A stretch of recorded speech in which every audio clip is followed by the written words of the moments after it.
ஜூலை மாணவர்கள் அனைவருக்கும் வணக்கம். இன்றைக்கி அடிப்படை கடமைகளை நம்ம ஷார்ட்கட்டாக பார்த்துடலாம். 11 கடமைகள்.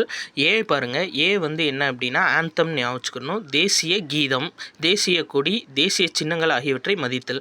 பி அப்படின்றது பெஸ்ட்டுன்னு ஞாபகம் வச்சுக்கணும், உயரிய நோக்கங்களை போற்றி பாதுகாத்தல், சுதந்திர போராட்டத்திற்கு தூண்டுகோலாக அமைந்த உயரிய நோக்கங்களை போற்றி பாதுகாத்தல். சி அப்படின்றது கேர்னா இந்தியாவின் இறையாண்மை, ஒற்றுமை, ஒருமைப்பாடு ஆகியவற்றை பாதுகாத்தல். டி பார்த்தீங்க அப்படின்னா டிஃபென்ஸு, தேச பாதுகாப்புக்கு தேவைப்படும் போது டிஃபென்ஸுக்கு நம்ம போகணும்.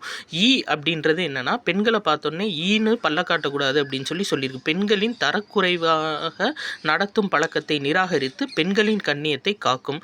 அப்படின்றது ஃப்ரெண்ட்ஸு, நம்ம எந்த கலாச்சாரமாக இருந்தாலும் கலப்பு கலாச்சாரத்தை போற்றி பாதுகாக்கணும், ஃப்ரெண்ட்ஸாக இருக்கணும்னு சொல்லியிருக்கு.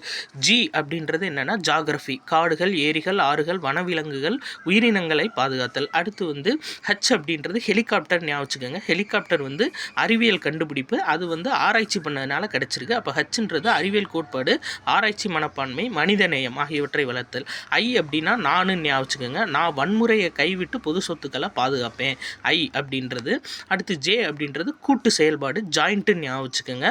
தனிப்பட்ட கூட்டு செயல்பாடு அனைத்தையும் தேசத்தின் நிலையான உயர்ந்த முயற்சி, சாதனைக்காக உழைத்தல். கடைசி கே அப்படின்னா கல்வின்னு ஞாபகம் வச்சுக்கோங்க. 6 முதல் 14 வயது வரை உள்ள குழந்தைகள் அனைவருக்கும் கல்வி பெறும் வாய்ப்பினை வழங்குவது. நன்றி.